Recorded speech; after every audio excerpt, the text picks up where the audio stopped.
Hello, everyone. Welcome to Mom at Home. We are on Friday. Happy Friday. I hope everyone's having an excellent day, an excellent Friday. Sorry for the bit of a late start. We're trying some new things with the stream. We're actually streaming to different locations at the same time. It's fun. It's a learning activity for the Museum of Making Music. It's learning for me. I hope you guys are experiencing everything just fine. Audio's coming through clear as a bell. And I'm very excited today because today is one of the things I love exploring, and that's sonic possibilities. And artists have many, many tools at their disposal when crafting their sound, when manipulating audio and music. And one of those such things is the effects pedal that primarily guitarists use, but you can be any type of musician and incorporate an effects pedal into your setup. And today we have a special guest, and I'm going to let our very own Dr. Jonathan Piper introduce today's special guest. Dr. Jonathan, are you prepared? Oh, I can't get any more prepared at this point, so I guess where to go. I'm also very excited. Thank you, BJ, for the introduction. Thank you, everybody, for joining. I'm extremely excited. I may be a tuba player, but I also love some effects. So I'm really thrilled to be welcoming our guest today. He is a guitarist, an ethnomusicologist, composer. I just learned this, a former TV director, Antarctic diver, and a host of other things. And I'm just going to turn it over to our special guest, Henry Kaiser. Henry, if you're there, please take it away.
All right, excellent.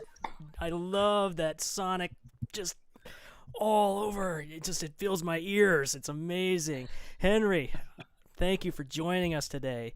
DJ, thank you. Jonathan, thank you for having me here. I'm ready to learn.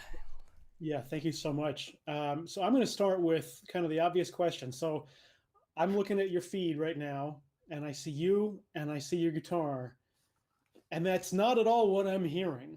So please tell me, what is going on? What am I not seeing in the frame here? You're seeing the flying saucer that's landed outside and the alien that's standing behind this green screen, right? Aha, that's what it is. That's what you're hearing. So Yeah. I'm just using effects pedals. I'm using the same kind of effects pedals that many rock or blues guitarists would using, but I'm kind of using them in a weirder way and odder combinations right there. And I have some much weirder pedals here, which we'll get to later. Let me just say, so in the 60s, there was fuzz and there was wah, and there was something called a univibe, and there was echo and reverb. Weren't a lot of other kinds of pedals. You know, the days of Jimi Hendrix and 65 starting around then. And then there was a big wave of rack effects for guitar, studio effects that fit in racks that people used for guitar. And a lot of people, studio players in LA, used those. I was somebody who started to use rack effects early on, and you could do a lot of things you couldn't do with pedals at all. And then all of a sudden in the 90s and in this last 20 years, there have been a lot of pedals that can do sophisticated, crazy digital processing that only racks could do in the old days. And there's been this giant blossoming of variety of pedals and things pedals can do and art on pedals. 10 years ago, we did an exhibit at the Museum of Making Music on the art of the stomp box. And Nils Klein and I made a video back then, and we talked about all the kinds of pedals there were. And there's so many more now, 10 years later. It's crazy. So what's it like? It's like colors of paint, different kinds of paint an artist can use. You know, if you're just painting with 5 or 6 colors compared to painting with 1,000 colors, you do different art. And that's kind of what's changed since the 60s. It was 5 or 6 colors, and now it's 1 million colors. So for anybody who might not know what you mean when you say pedal, is it possible to get a look at your pedal board just to give us a straight ahead visual of what's going on here? Let's look. BJ, can you The put magic, up the slideshow? the magic of streaming. It's here. It's now. Go for it, Henry. Would you like to see my screen? I'd like to see your pedal. Where is it? Your pictures of the pedals. Okay, so here's a bunch of pedals. It's really 2 pedal boards and a wah pedal.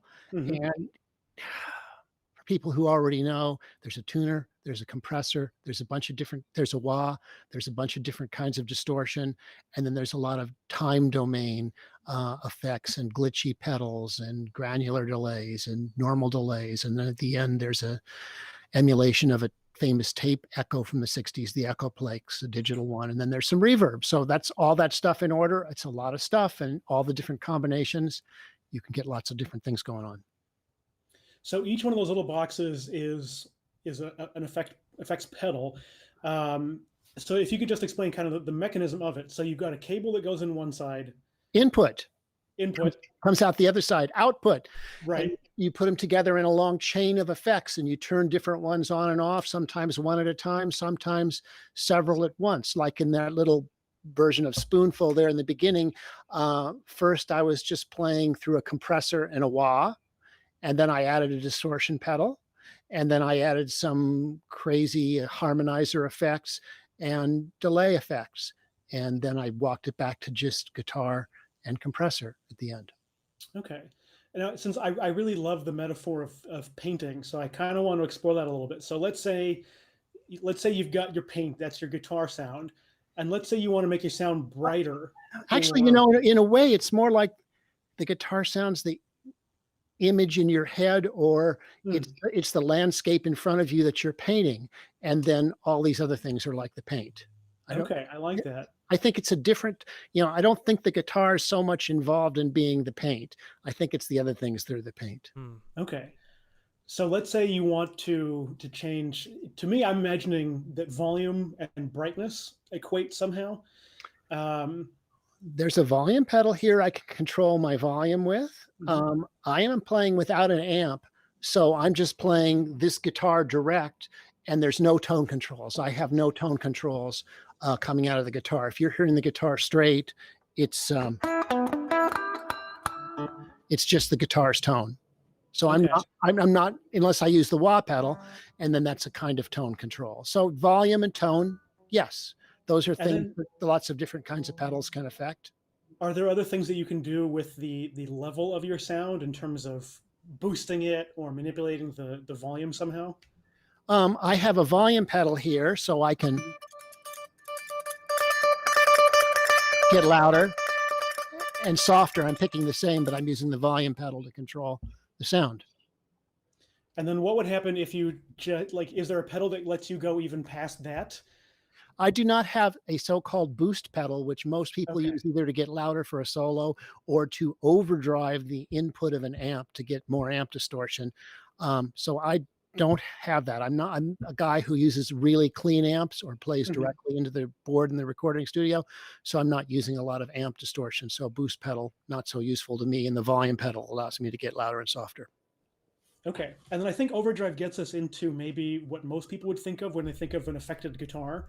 Overdrive and fuzz are kinds of distortion pedals. Right. And overdrive is... What's happening in a distortion pedal? The waveforms are being clipped, being less sine wave-like and more square wave-like to be, the signal's being distorted. Here's a clean guitar. Let's see.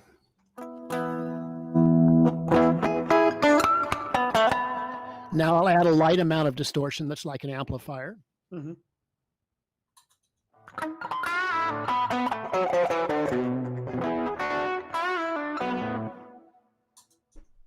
Now I'll do a heavier amount of distortion that's like a fuzz pedal.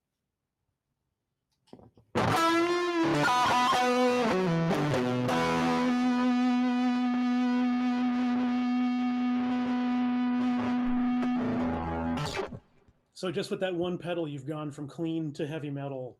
Actually, it was two different pedals. Yes, exactly. Okay. What else can you do to the sound of your guitar, to the tone? What sort of things do you like to do, kind of in that realm of a clean sound, without getting into distortion? What else can you do with a clean sound? Let me turn off the distortion. With a clean sound, I pretty much just use. Here's the dynamics where I can pick louder or softer of a clean sound. I'll add a compressor.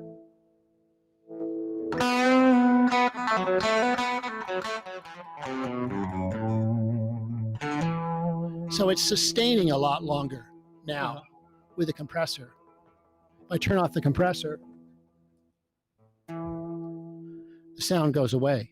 Right. So I'm using a compressor for sustain, which was originally a studio effect in the old days.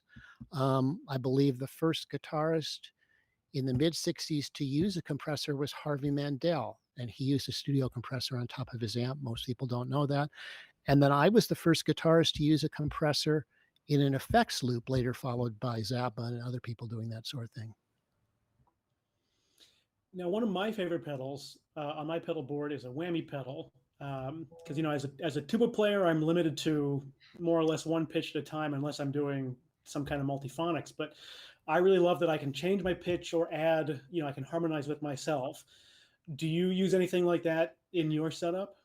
I use harmonizers and pitch changing devices. For instance, this here I'll show you is momentary pitch change. There's an open E string. There's a B at the 7th fret.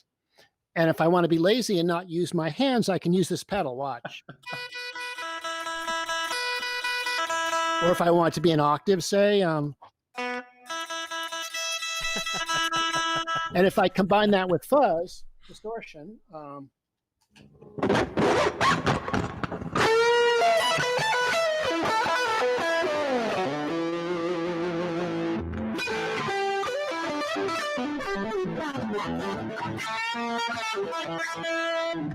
So I can do things that somebody would do with tapping, like I can do it with a pedal. That sounds so good. Now, Henry, I'm keeping an eye on our live YouTube chat too, and there's some questions that come in. Do you want to take any questions now, or do we want to continue down the path of exploring our pedals?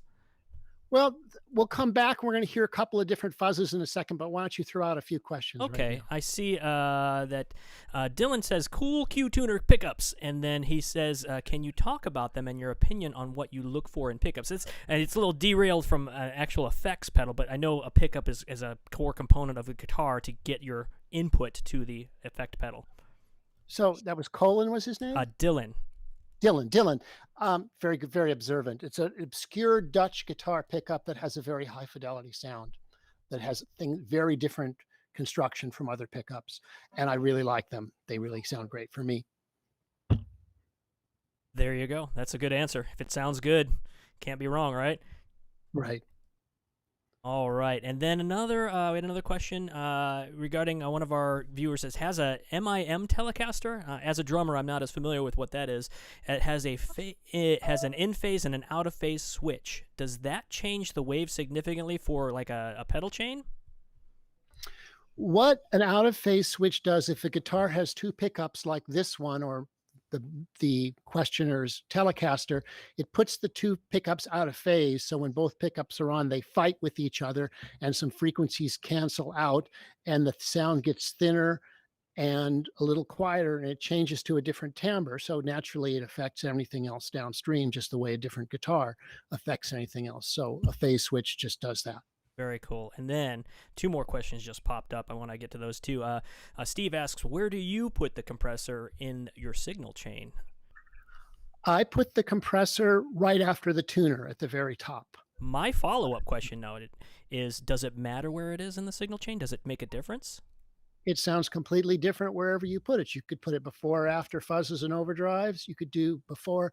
I like it before the wah pedal, which I also like to have the wah pedal before fuzzes and overdrives. So that's how I do it. In the old days, when I first started out, I used to put the compressor in the effects loop of the amp, so it was after the amp's initial distortion, and only pedal I would have would be a fuzz pedal or a wah, and they were in front of the amp. So it's different for different things, but this is where I like it for performing and recording. Cool. And then the last one for now, and before we get some more, Marina asks, can you connect pedals to a bass guitar? Of course you can. Jonathan, can you connect pedals to a tuba? How do you do that? I put a microphone in my bell and the mic goes straight into my pedals. Do you have a problem with feedback from the amplifier? It depends on the situation. You know, I've found a pretty good setup. I'm using a bass drum mic, and it's far enough down the bell that it's not picking up a whole lot of ambient room sound. If I walk straight up to the amp and put my bell against the grill of the amplifier, then sure, I'll get some distortion. But I've been able to tweak my setup enough so that in most situations, unless I'm doing some sort of super high gain fuzz, I've eliminated most distortion. Cool. Sorry, feedback. I have a couple of questions, but we'll ask them off later because we're not doing the tuba show. But I have a couple of questions about that. So let me just show. It's always the tuba show. Let me show a couple of other different fuzzes and distortions here. Okay. Okay. Here's a really weird Latvian fuzz, a fuzz from Latvia, called the plasma pedal. It's just really strange sound. Let's hear a normal fuzz first.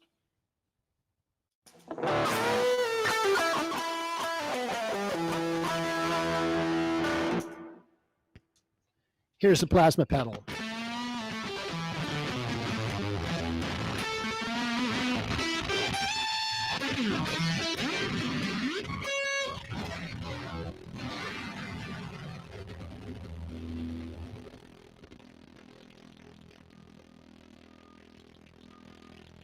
That is wild. So that's a glitchy fuzz that's producing an upper and a lower octave also. Is this included with the images? Let me pull up those images again. Is this in the images of the pedals that you sent? That's the pedal in the upper left corner from our viewer's perspective. Okay. plasma coil or plasma pedal from Game Changer Electronics in Latvia. Very cool. And then next to that, there's a no longer made Tech 21 really cheap pedal called the Comptortion, my favorite pedal. There's the Mystical Sustainer, an Israeli pedal before that. Then there's a pedal from the Montreal Assembly Company in Quebec. That's called Your and Your. Amazing distortion pedal. I'll show that in a second. And then the other distortion pedal is the second from the left on the bottom, which is a Japanese pedal that sounds kind of like a Fender amp. But so look at these. They're, Latvia, the US, Canada, Japan. It's an international thing, and people in different countries have different tastes, just like people in different countries have different cuisines and different foods. It's really interesting to see what turns up, especially from foreign countries, because they'll do things we'd never do in the US. Let me just show this one other one, the Your and Your, the Montreal Assembly. It's a really strange fuzz.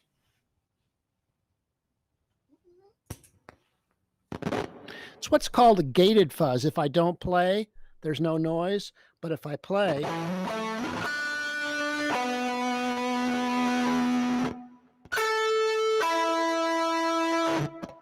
the sound comes through, so it makes it easier to leave space between your notes.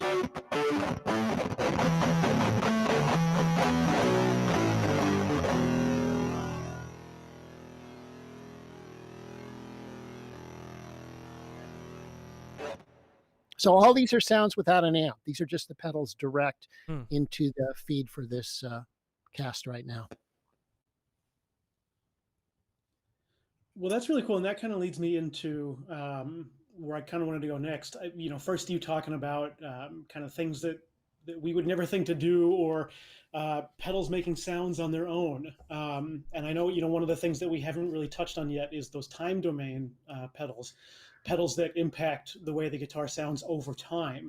And I know that's a huge part of your aesthetic. And I was hoping that we could just spend a few minutes talking about, first of all, what is a time domain pedal, and maybe some of the big classifications inside that larger grouping.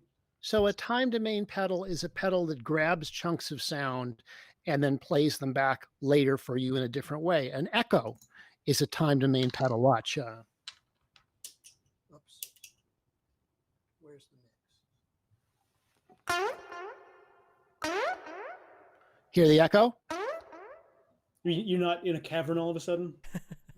I could make it extreme, but so that's a time domain thing. Another time domain thing is a chorus or a flange, which is a very short amount of time. Let's see.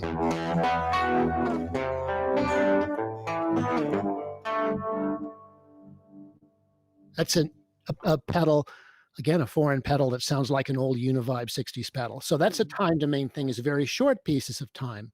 But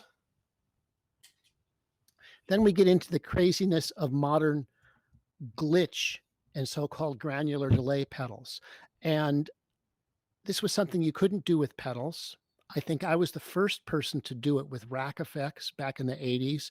Johnny Greenwood later made this kind of popular with pedals later on. But I was the first one using an Eventide harmonizer that had presets for broadcasting. So broadcasters could do crazy things with their voices, make them stutter and change pitch. I did a bunch of stuff with that with guitar on many, many records. And there's a lot of pedals that do it. Like here's this pedal called Possessed, which is a pedal from Japan. Let me see here. I'll just demonstrate it. It grabs little pieces of different length and repeats them. I'll show you a couple of stutter delays. First, this one, let's see.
Ha. So that's a stutter kind of effect. That is wild. That is wild. Let's see. What could we play? We could play.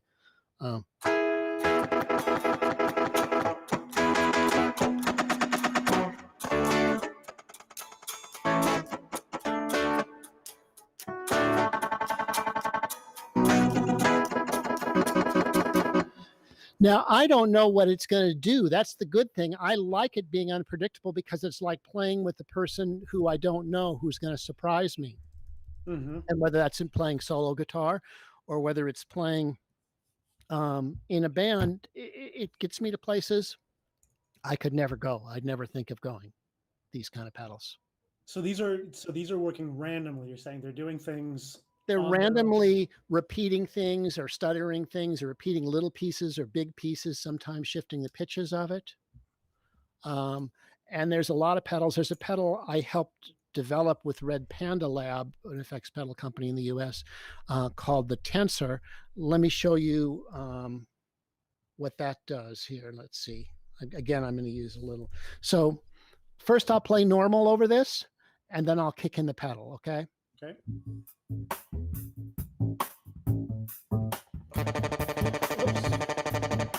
Yeah. Sorry.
So that was doing a lot of different things. It was grabbing little pieces, playing them at different pitches of tuned intervals, playing them backwards and forwards and mixing everything, like making a collage out of what I was playing. Right. But if you didn't see what was happening, you'd probably think somebody was playing that somehow, right? Mm-hmm. And it's just super fun to play with that kind of thing for me. I've played this way since 1980, 81, when I first started to do this kind of stuff with rack effects. I just love this kind of stuff. Yeah, I mean, it's amazing how you're mentioning that it kind of feels like playing with somebody else. You know, are you able to combine all these things and kind of give yourself a whole nother band to play with? It's not, I come from a background, not so much of rock originally, but from kind of pure free improvisation coming out of a certain British and European tradition that probably nobody knows much about anymore. And it's just like ensemble improvisation with another improviser. Mm-hmm. Let me try, for example, there's another Red Panda pedal called the Particle. Let me turn up the reverb here. Oops, the distortion. I'm going to turn up my reverb. Let's see.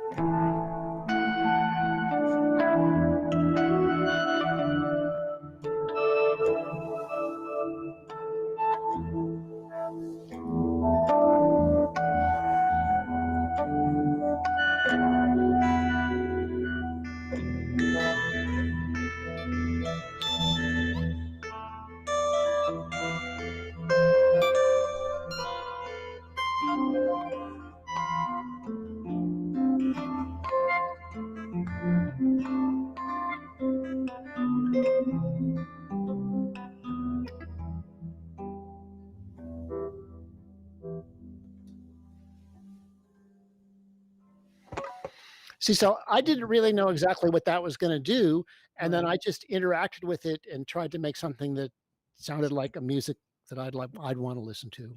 Yeah, it Yeah, was it like was beautiful. Thank a you. sonic environment. It was really great. Hey, Henry, I don't know if you were ready for another round of questions. I know we got a lot of viewers and they're starting to pile up on the side. I'm trying to keep everybody abreast of what they're talking about here. So, are you okay for another round?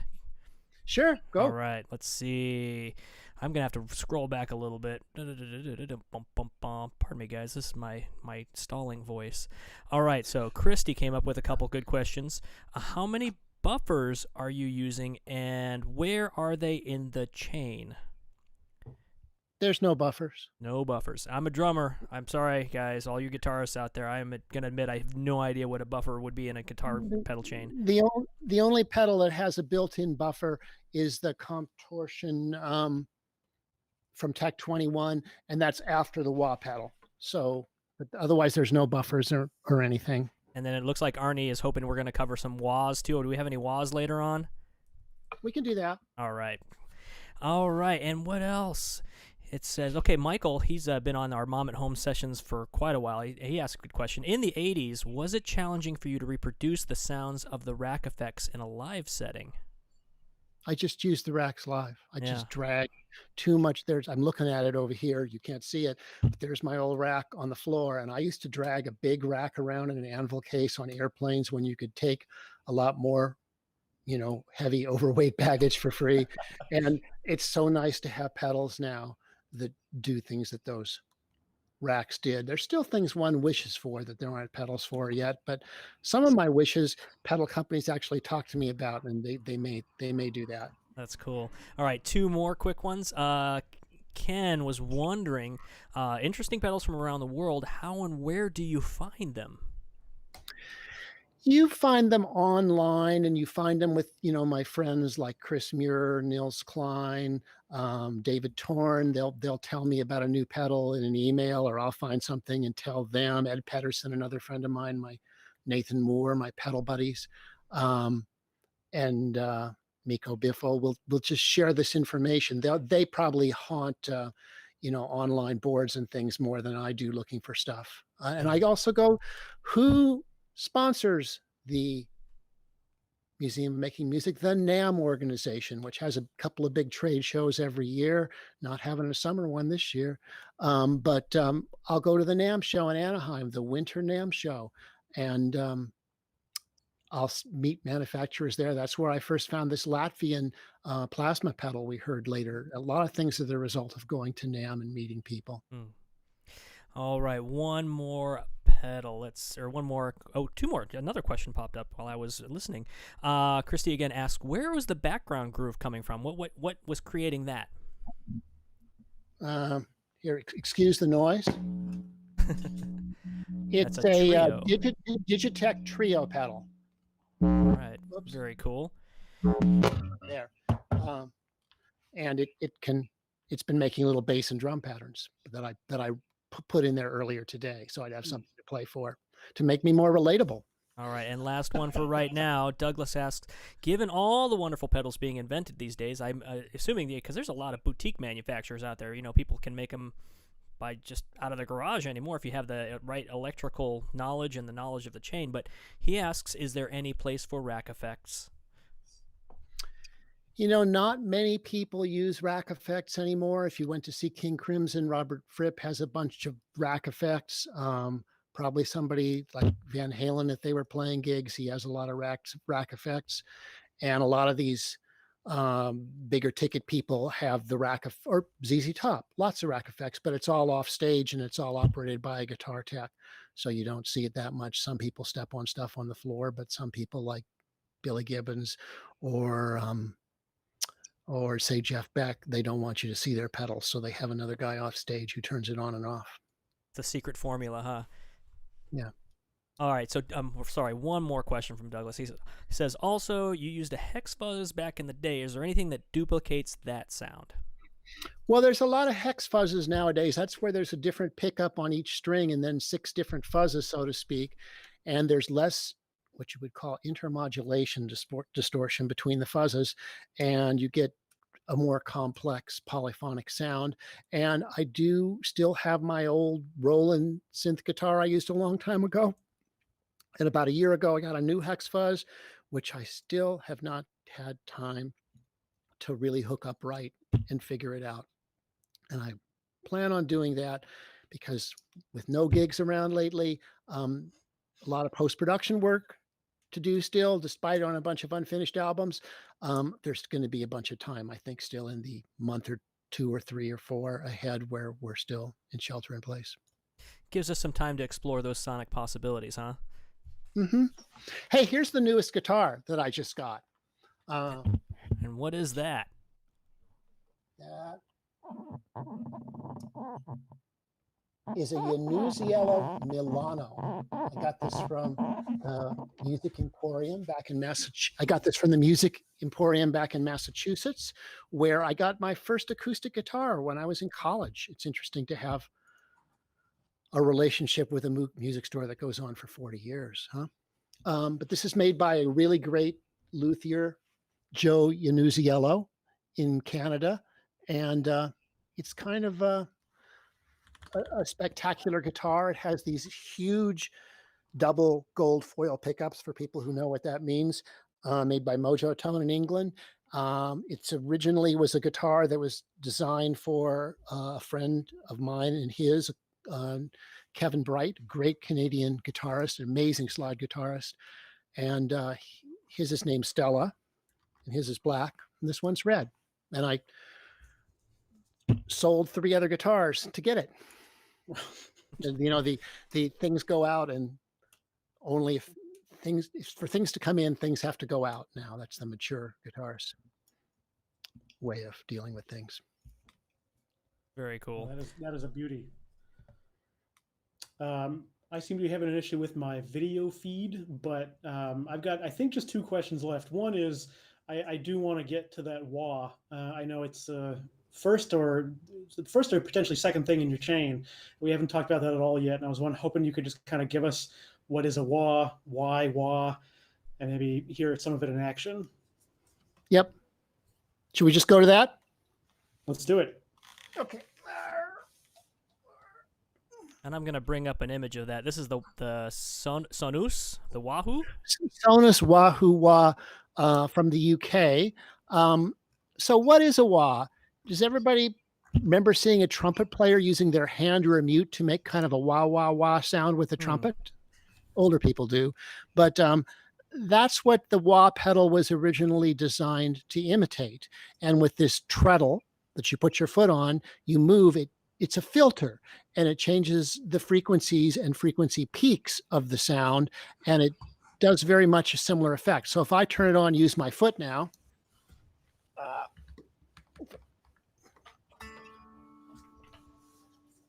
Oops. Whoops, maybe I pumped it up.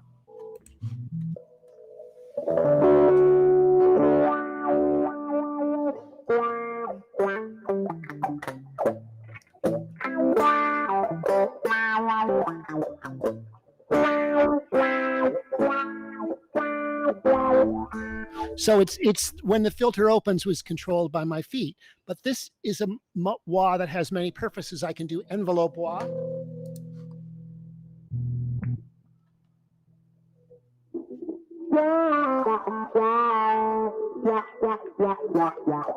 So the envelope of my sound, the volume level of my sound makes the wah open up, and I don't have to use my feet. Jerry Garcia and Fire on the Mountain is a classic example.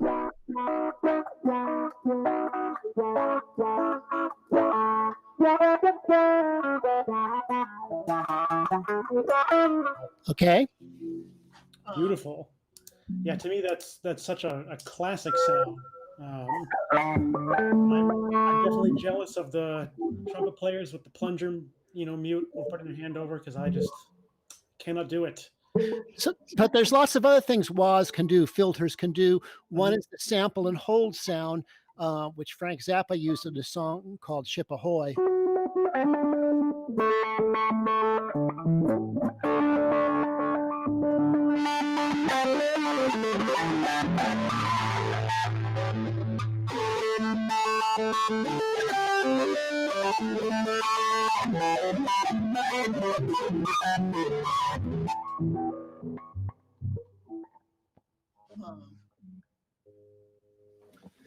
And that's kind of a unique effect, which was never used a lot. But what I really like, which this pedal is the only thing that I know of that can do it, and I'm the only person I know of who's used it on a record, which is pitch following wah. So if I bend a note, it opens the wah.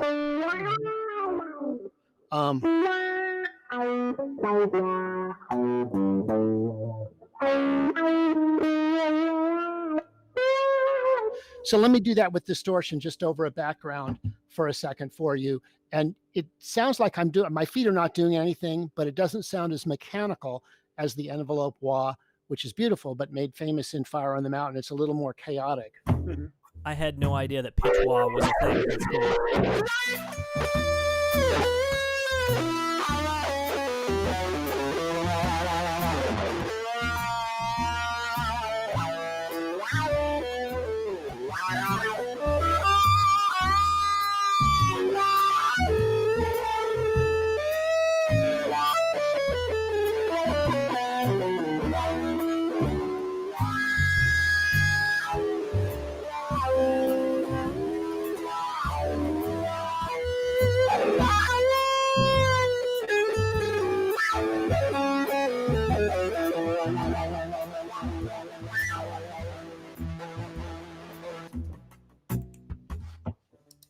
So those are all things that I count on that particular wah pedal for doing.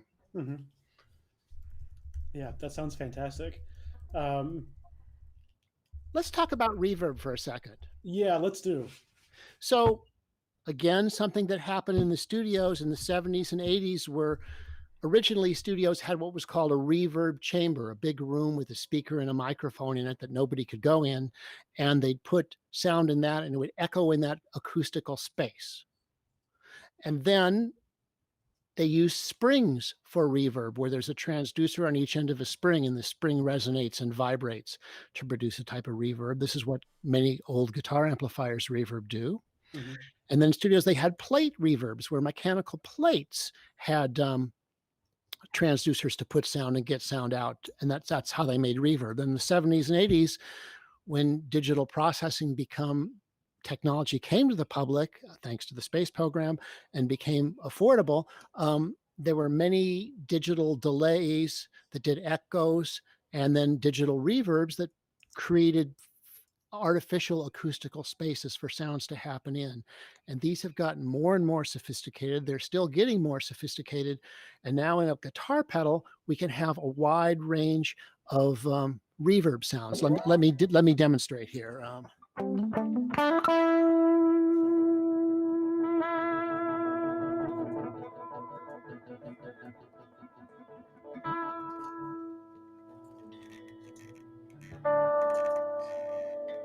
Here we go.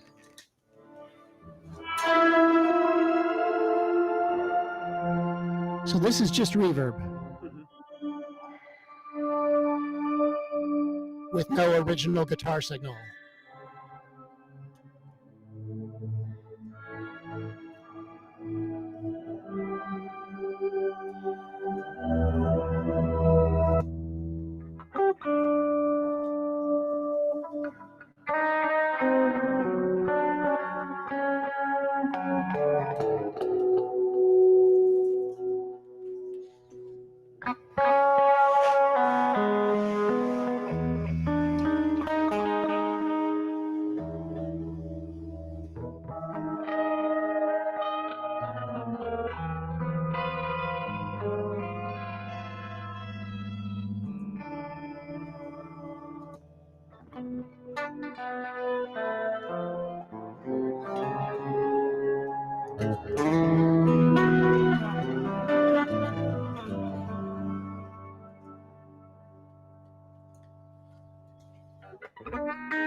So it's nice to have all those different spaces and atmospheres to play within. So what is the difference between reverb, echo, and delay? Okay,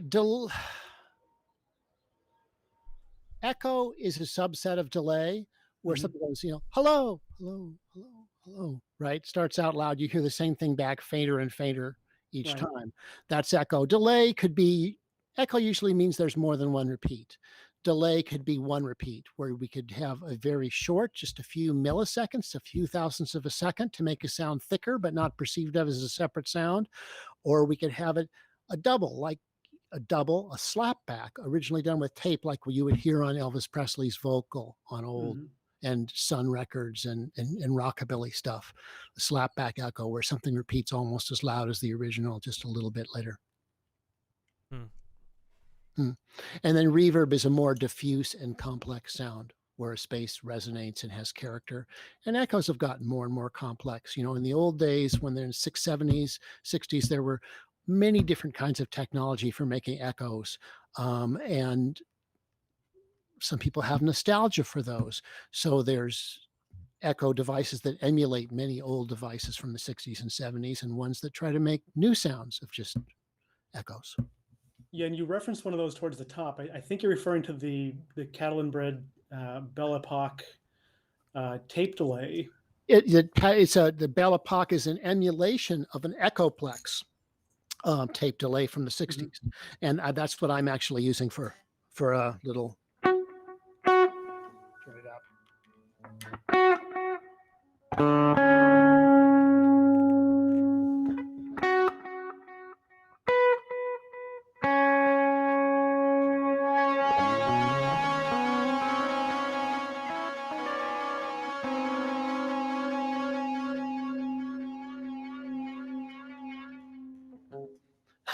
So, you can do a lot of crazy things by turning up different knobs and twiddling with them and stuff.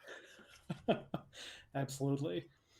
Well, the last question that I had, it's maybe a little bit more philosophical. You were talking about, how you find new pedals. Um, Maybe it's a chicken and egg, but which comes first? Is it, you have an idea for a sound and then you hunt for a pedal to go make it? Do you find a pedal that you like and then come up with sounds to make on it? Is it some kind of combination of the two? I think it's largely people coming up with something that surprises you that you wouldn't think of. And then Mhm. occasionally, where I have some ideas and I'm able to talk a manufacturer into going with some of those ideas, as in the case of the Red Panda Tensor pedal. Mhm. He actually listened to my ideas and it's kind of made the perfect uh, pedal for me for a lot of things I do. If I could only have one pedal, I would have the Tech 21 Comp Torsion Distortion, my favorite distortion. If I Wow. could only have two pedals, I'd have the Red Panda Tensor. And then I'd probably have a wah pedal for the third pedal. So those are kind of the essential things. Okay. And I had a long time, still do, long time relationship with the Eventide company who made all those early rack processors, and they're into pedals now. And they sometimes listen to me about things that they could do or how they could do something differently. And other companies do too. Uh, you try to have an effect and get things you want sometimes, but not everybody can talk them into that. Mhm. How long does it take you, would you say, to get comfortable with, something like the tensor or the particle, which are, complex pedals? 15 seconds. 15 seconds. That's what I do. It's 15 Mhm. seconds. How long does it take a golfer to get used to a new golf course? It's what I Mhm. do. It's not a big deal. Um, I don't use the same pedal board. I change it every gig, every recording session. I've too many pedals and I'm always changing what's on the board. What I put on the board for today, is 5 pedals different from in a first week of March gig I had in London, both in the studio and live. I've changed 20% of the pedals, Wow. what I thought would be good today. So, and I do that all the time because with me, it's not like I'm playing a set list and I want to get exactly the same songs one after Mhm. another. But I want to be surprised and I want to find new things every time I play. I'm not doing a repeatable experience. I'm more the kind of person who the audience can hold my hand and get struck by lightning and not get killed. And for some reason, because I'm in between, and for some reason it doesn't kill me. And so for that to work, I kind of like to have different stuff every time. Yeah, it sounds like an exploration, the way you're Yeah. manipulating your pedals. I think that's just amazing, just kind of going in and what's gonna blossom out of this. It's three things. I mean, what kind of music do? I do music that's improvised, therefore it's different every time. I do music that's experimental, whatever kind of music. If it's a world music collaboration, rock, blues, extreme experimental, I try to do things I haven't done before and see what'll happen that hasn't happened before. So that's what I'm always in search of. So I don't know if it's in search of novelty or if it's the space aliens speaking through me or what, but that's my job. That's my job definition: experimental and improvising. Well, it sounds fantastic. BJ, do we have any more questions coming in from the crowd? Oh, let me see. It looks like well, here's a good one. I know we covered different varieties of pedals from time delay and reverb. Here is one that I didn't get mentioned. I don't know if it's a unique category, but Derek asks, can you talk about looping and sampling pedals and effects? Here's kind of sensitive issue. I'm the first person to do digital looping on a record back in 1978, 79. And I'm one of the first people to use a lot of different ways of looping, from rack effects and pedals. And so much of looping today is, especially the song loopers, is completely reprehensible to me, because it's about doing the same thing over and over and over and over again, that I vowed never to use locked in looping. I use delays. I'm really interested in long delay times, 15, 17-second delay times, delays modulated by square waves and pitch changes, so I can try to produce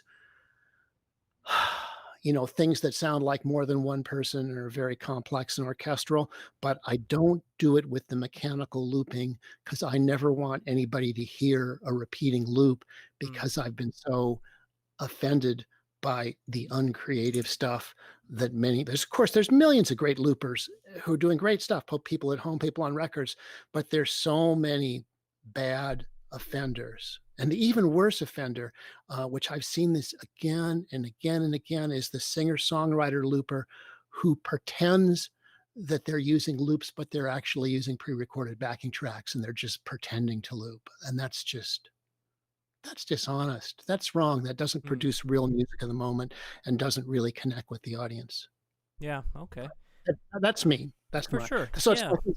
so I don't, here's a locked in loop. Okay, let's see.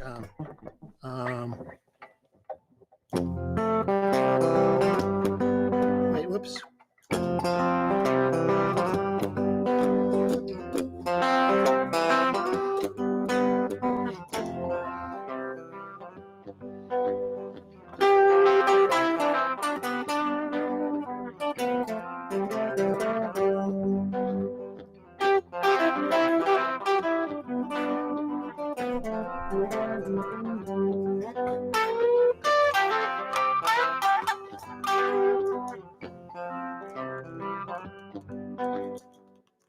Yeah, I can see how the looping can lead us into a cycle of repetitiveness. I wonder if the challenge. Well, even when it's ambient music or space music and the loops are very slow, if I hear it repeating, it's to some people's taste, but it's not to my taste. So I want something that's that complex and expressive, but I don't want to hear it repeating. All right. Well, here's our challenge to the world then: is if you use that looper, find the opportunity to create epiphanies out of that, and create just randomness out of that. Just not randomness. Just do something new each time. Don't use it as a tool to do the same thing. I can't afford a band, so I'm just going to have this little loop play the same thing on every song that I tap in with my foot, and I usually mess up a little bit, but I'll pretend I don't. I don't know. Who knows? Right. I'm how many guitarists does it take to screw in a light bulb? I don't know. It takes 100. It takes 1 to screw in and 99 to stand around and say how they could do it better. I thought you were going to say, well, this reminds me of a drum joke. How many drummers does it take to change the light bulb? None. How many? They have a machine to do that now. Since Jonathan's here, how many tuba players does it take to screw in a light bulb? Oh God, how many? It takes 3. It takes 1 to hold the light bulb and 2 to turn the room around. Okay, we're off the rails now. Henry Kaiser, I appreciate you and your exploring of all of these. I'm going to bring you back on our view screen here, and sharing the unique possibilities, the basically limitless possibilities that we can have with these effects pedals. And it's a sonic cornucopia that you can have, and you might be able to direct it, but you never know what will become of it. That's pretty wild. I appreciate your time, Henry. Any final parting words? Well, let me just say, I'm really grateful to the Museum of Making Music that I've had a relationship with for more than 10 years. If you're in Carlsbad, California, and it's not shelter in place and the museum is open, it's a really great place to visit. There's been some amazing exhibits there that are short-term exhibits, and you guys who work there, BJ and Jonathan, you're doing a great service for musicians, and I hope more people get to go there and see it. But by this kind of outreach you're doing with video, especially in this time when people probably have more of an appetite for it, that's a really good thing. And I hope you get all kinds of interesting folks and have them on. Well, I thank you for that, Henry. And yes, we are not going anywhere. So when we reopen, we will welcome everybody with open arms. And let it be known too that the DVD that you made with Nels, all about the art of the stomp box, and basically a deeper dive into what we kind of covered today, is available from our website, museumofmakingmusic.org. You can find it there, and we'll probably ship it out lickety split if we get your order in. And it's a wonderful exploration, and we made that DVD, gosh, almost nearly 10 years ago. Nearly 10 years ago, and I know. It still rings true. You get to see Nils Klein, guitarist from Wilco, my old pal Nils Klein, who I played with since the mid-'70s. Absolutely. It's an epic DVD. We definitely invite you to explore that. And other than that, we are concluding our Friday Mom at Home. Thank you, everyone, for joining us. We appreciate you being here with us online as we are temporarily closed because of, we want to make sure everybody's safe out there, safe and healthy. But when we do reopen, like I said, open arms, we'll get you back here into the Museum of Making Music. We're going to continue our Mom at Home series next week, Monday, Wednesday, and Friday. Monday, we are with Dr. Jonathan Piper. He's going to be inside the museum talking about some special artifacts. And Wednesday, we're going to be making and playing instruments. And then Friday, we're going to be exploring the brass quintet. All right, everyone. Thank you. Have a lovely day and be good. Stay safe.